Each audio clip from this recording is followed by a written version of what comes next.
인류 결함 보고서 23. 오늘은 단 7초 만에 7조 원이라는 거대한 자본이 공중분해된 우주 개발 역사상 가장 허망한 컴퓨터 버그의 기록을 해부합니다. 이번 영상은 공신력 있는 사고 조사 보고서와 항공우주 청문회 기록을 바탕으로 제작되었으나 서사적 연출을 위해 일부 각색이 포함되어 있습니다.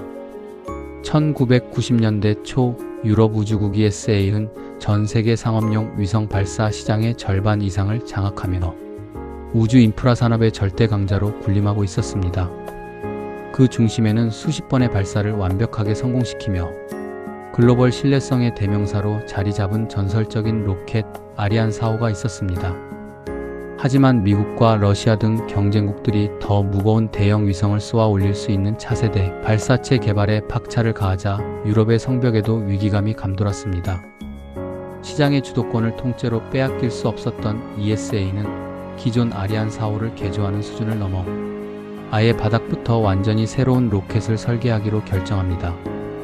그것이 바로 유럽 항공우주 기술의 야심이 집약된 아리안 5호 프로젝트의 시작이었습니다. 핵심은 압도적인 추력과 무지막지한 적재 용량이었습니다. 개발 기간만 무려 10년, 전 유럽의 최첨단 기술력과 예산이 아낌없이 집중되었으며 여기에 투입된 자본은 무려 7조 원에 달했습니다. 마침내 1996년 6월 4일 프랑스령 기아나 쿠르 우주센터의 발사대 주변은 전 세계의 이목과 함께 터질 듯한 긴장감이 흐르고 있었습니다. 모든 기상 조건이 완벽함을 가리키자 발사 통제실의 거대한 메인 모니터에는 운명을 가를 카운트다운 숫자가 깜빡이며 줄어들기 시작했습니다.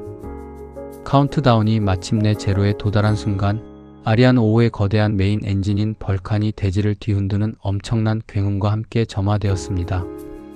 이어 기체 양옆에 장착된 두 개의 강력한 고체 연료 부스터가 불을 뿜으며 순식간에 발사대 전체를 거대한 화염과 하얀 연기로 가득 채웠습니다.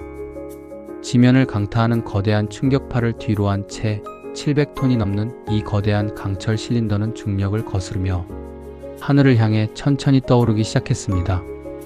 아리안 5호는 무서운 가속도로 푸른 대기권을 향해 거침없이 솟아올랐고 발사 통제실의 엔지니어들은 마침내 안도의 환호성을 터뜨렸습니다.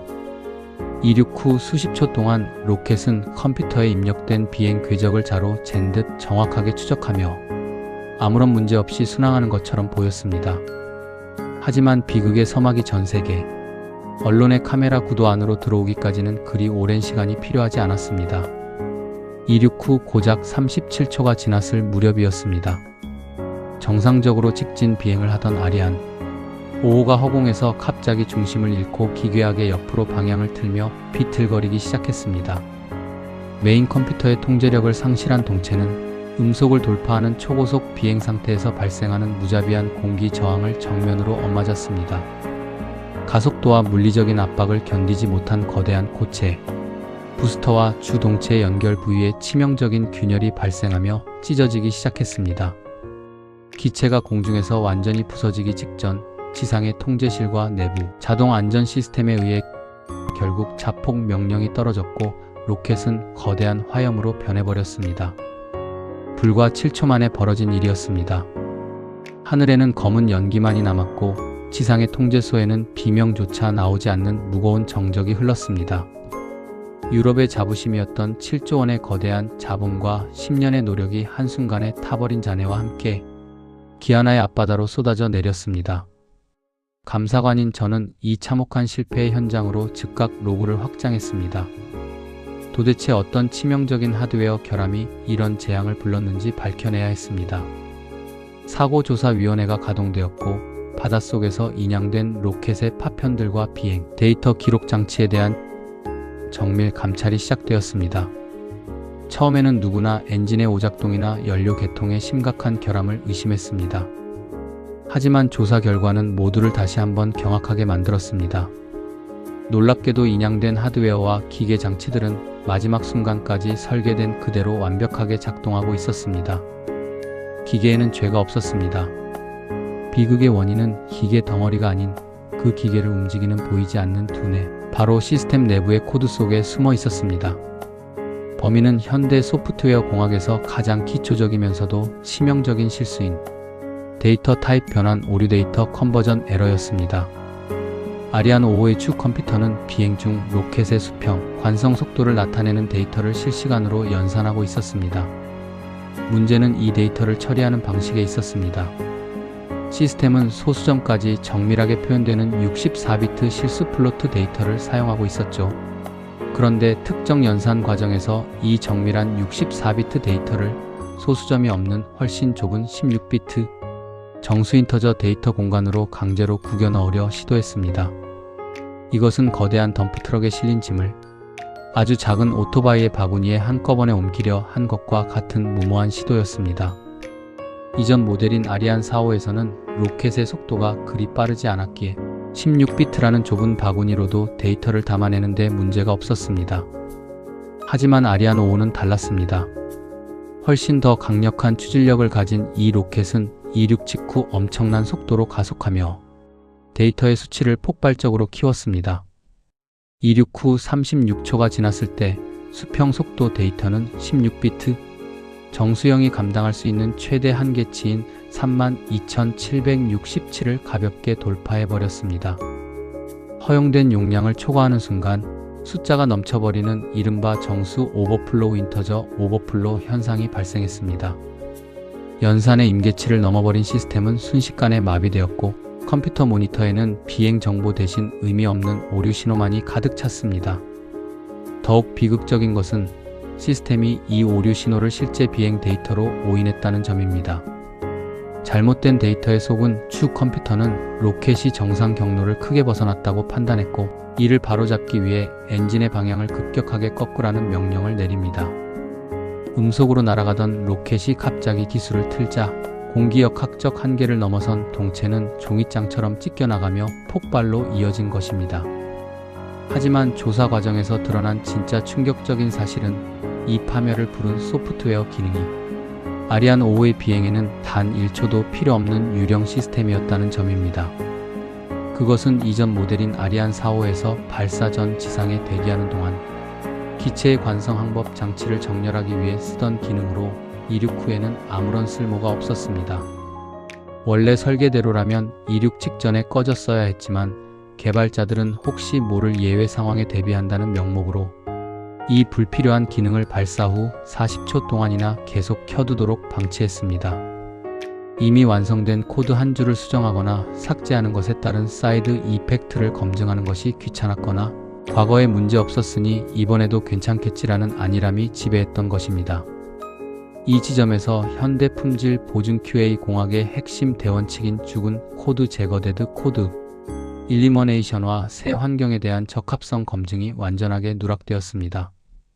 게다가 아리안 5호는 시스템의 극단적인 무결성을 확보하기 위해 메인 컴퓨터와 하드웨어적으로 완벽하게 동일한 백업 컴퓨터를 동시에 구동하고 있었습니다. 만약 주 컴퓨터가 데이터 오류나 물리적 충격으로 마비되는 순간이 오면 시스템은 즉각 0.001초 만에 백업 컴퓨터로 제어권을 넘기도록 정밀하게 설계되어 있었죠.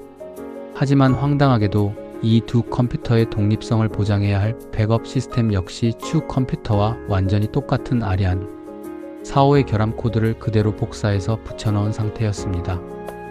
결과는 참혹했습니다. 주 컴퓨터가 오버플로우로 다운된 지 정확히 0.05초 뒤 제어권을 넘겨받은 백업 컴퓨터 역시 똑같은 연산을 수행하다 멈춰버렸습니다. 시스템 공학에서 생명줄로 여기는 이중화 리던던시라는 안전망이 결함의 단순, 복제라는 치명적인 독단에 의해 통째로 무력화된 순간이었습니다. 감사관인 저는 이 지점을 공학적 오만함과 절차적 나태함이 합작해 만들어낸 시스템적 자살로 규정하고 로그에 기록합니다. 더 뼈아픈 사실은 당시 소프트웨어 개발진이 64비트 데이터를 16비트로 변환할 때 발생할 수 있는 데이터 초과 오류 가능성을 사전에 인지하고 있었다는 점입니다. 실제로 코드 내부의 다른 데이터 변환 모듈에는 오버플로우를 감지하면 시스템을 안전하게 방어하는 예외 처리 익셉션 핸들링 코드가 촘촘하게 짜여 있었습니다. 하지만 오직 이 문제의 수평 속도, 데이터 부분에만 숫자가 넘칠 때를 대비한 그 어떤 방어용 예외 처리 코드도 적용되어 있지 않았습니다. 아리안 5호의 비행 속도가 아무리 빨라도 설마 이 물리적 한계 수치까지 넘어가겠어? 라는 엔지니어들의 근거 없는 확신 때문이었습니다. 그들이 철석같이 믿었던 예전 모델의 물리적 한계치는 새 로켓의 압도적인 하드웨어, 성능과 가속도를 완전히 과소평가한 치명적인 계산 착오였습니다. 하드웨어는 눈부시게 비약적인 발전을 이루었지만 그것을 제어하는 소프트웨어는 여전히 낡은 과거의 규격에 갇혀 있었던 비대칭 결함이었습니다. 15편 하얏트 리젠시 참사가 물리적 설계 변경의 검증 누락이었다면 이번 참사는 구시대 디지털 레거시의 무비판적 수용이 낳은 비극입니다. 하나의 기계 부품, 단 한 줄의 코드를 재사용할 때도 바뀐 환경에 맞춰 완전히 새로운 품질 보증, 프로세스를 적용해야 한다는 상식을 무시한 대가였습니다. 인류 결함 보고서 23. 우리는 이제 이 7조 원짜리 재앙이 불러온 조직 내부의 은폐, 정황과 전 세계 소프트웨어 업계에 던진 거대한 충격을 향해 로그를 확장합니다. 사고 직후 구성된 독립조사위원회의 청문회 결과는 단순한 기술적 실수를 넘어 조직 내부에 만연했던 안일함을 낱낱이 폭로했습니다. 왜 이 치명적인 데이터 오버플로우를 발사 전에 발견하지 못했을까요?